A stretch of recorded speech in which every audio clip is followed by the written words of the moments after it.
This time on Roadkill, I rescued my dream car. Hasn't moved in 17 years, and I give Tony plenty of time to do the job. Bro, 3 days is not plenty of time. Well, it's Roadkill time, so it's the square root of you're screwed. Yeah, that's more like it. So David calls me and says, we're doing one lap of America, which is a brutal race. And by pure coincidence, I'm searching Craigslist for one of my dream cars, and I find this 1969 Pontiac Firebird 400 4-speed car sitting about 8 hours from the start of the race. My buddy Mike Copeland picks it up, brings it to his shop. I fly here and I find a car that I've not seen in person yet that has no engine and trans in it, mice living in the car, the brakes are locked up, there's a hole in the floorboard. It needs some work. But I'm motivated. This is my dream car, and these guys are about to walk in here right now and see this, and I'm hopefully gonna convince them we can pull this off in the next day and a half. Option A, this was in the car prom night. It did run, allegedly, but for some reason, the owner of the car said you should probably put the 400 in it. Oh, so he cryptically hinted that this thing is junk. Right, but the 400, and this is the 400. he left uncovered and it rusted up, so the rings are stuck. Didn't want to roll over. Nothing was damaged, so I ordered rings, cleaned the block. This could go back together.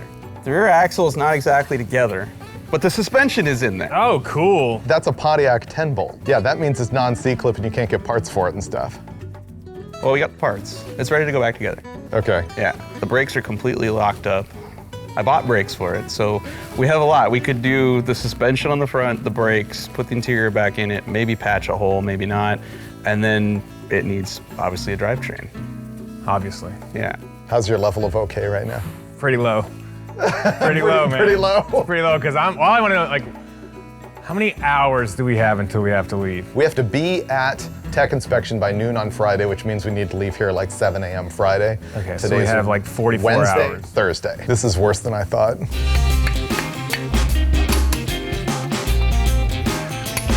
I'm still in the disassembly stage. I haven't put on one new part. I'm just ripping stuff out of here. I think Tony and I are gonna have the front suspension done today. I don't know if we're gonna get the whole car done by tomorrow. I'm gonna pull the pitman arm off the old steering box, and then we're gonna install that new quick ratio Borgensen unit so that when we're sitting in the garage pretending like this thing runs, it'll feel really good. We're trying to install our first new part, which is the steering box, and naturally, it's got the wrong spline on it. I bought the new one because I was worried the old one might be leaking, but I had never seen the car either, so. I did a lot of Ray Charles parts ordering on this deal. Put it back on? Yeah. All right, let me undo what I did.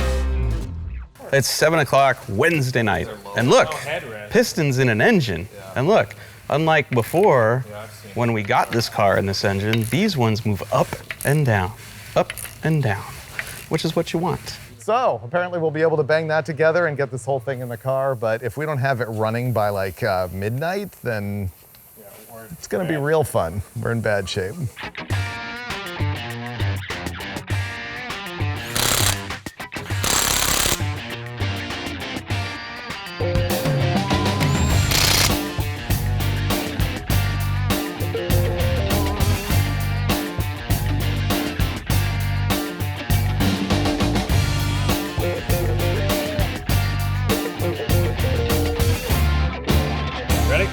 Yep.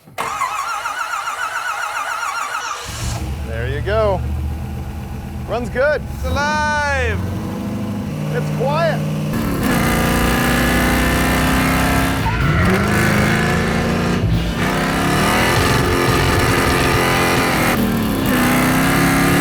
Oh, this is exciting. Here we go.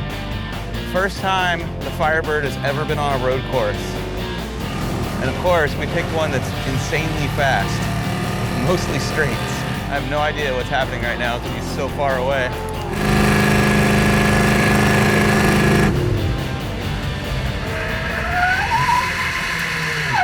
Uh-oh, smoke. A lot of smoke. I think he just locked up a tire. It won't run. It doesn't want to run immediately after one rip down the straight. Did the motor shut off completely? It's running now, but it won't do anything.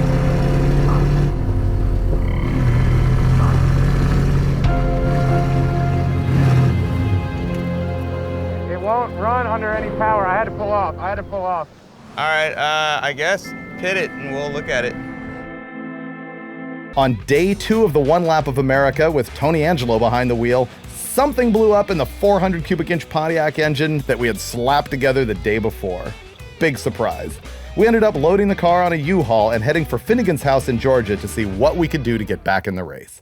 Given the fact that we have tools and we have time, let's make it run. So the first thing we have to address is that engine. It doesn't want to spin anymore. We think it's the bottom end. So the 400 is going to come out. We're going to pull the crankshaft out, see if we can sort of clean it up, put new bearings in it, new oil pump, windage tray, put an AccuSump on it, which is an oil accumulator that will deliver high pressure oil anytime the car needs it on track, and then we will get back on the road.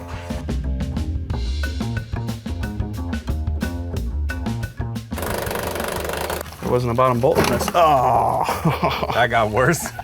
What happened? that escalated quickly. Yeah. Yeah. I need some more rags. Found no major nightmares so far on the cylinder head or in the cylinders that I could see once I took this off. I think all our problems are going to be a connecting rod bearing, in my opinion.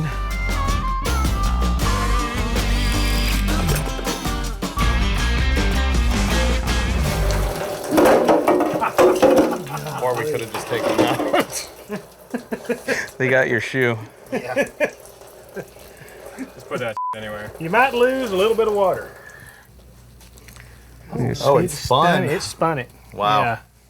The rod bearing actually spun. And what that means is not only is the surface that the crank rides on all eaten up, but the 2 halves of the bearing shell actually spun around in the end of the connecting rod housing, which you can tell because the back of the bearing is all chewed up. It's all mushroomed out from heat. There's spin marks in the rod, and of course the crank journal's hashed. And it looks like we've got that at least on 1 and 2, and maybe also on 3 and 4. Even at home, sometimes you gotta use the wrong tool for the right job. We're trying to drill and tap our cast iron engine block for an A-end fitting that'll connect our AccuSump to our engine, which is the key to hopefully making the engine live. And I don't have a bottoming tap, and we didn't have the right drill bit, and I'm shortening a standard tap so I can tap it deeper and get the fitting further into the block. Let's hope it works. Now that the tap is shorter, it should thread in deeper, cutting much more defined threads into our engine block for our fitting. It's no longer, hey, let's get the engine together, back in the car, fix the transmission, and go to several tracks and earn points and win. It is now just, can we get this fitting in this engine block? Once again, kids, lower, lower, lower your standards until you achieve a goal.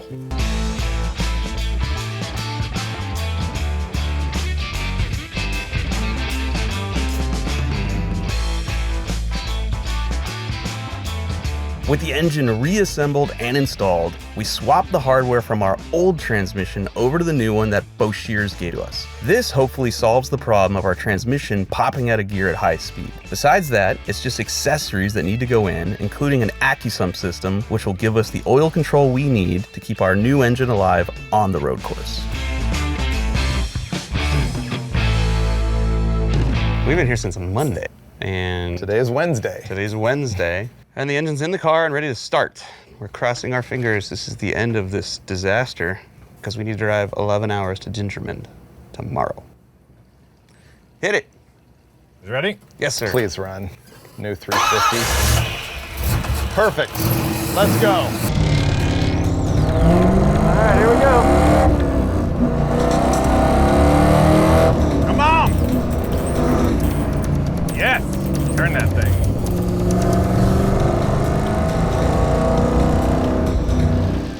We're still going.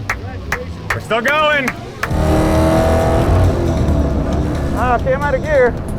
Okay, it doesn't want to stay in third gear.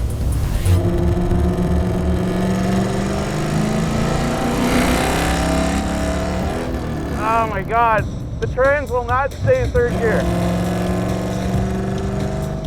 That kind of sucks. Woo-hoo-hoo! We're hauling ass now.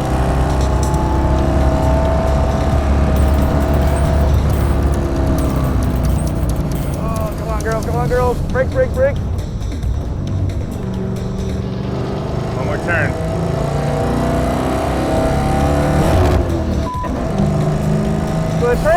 out of third gear under acceleration and deceleration. It's 1 lap. We did 1 lap.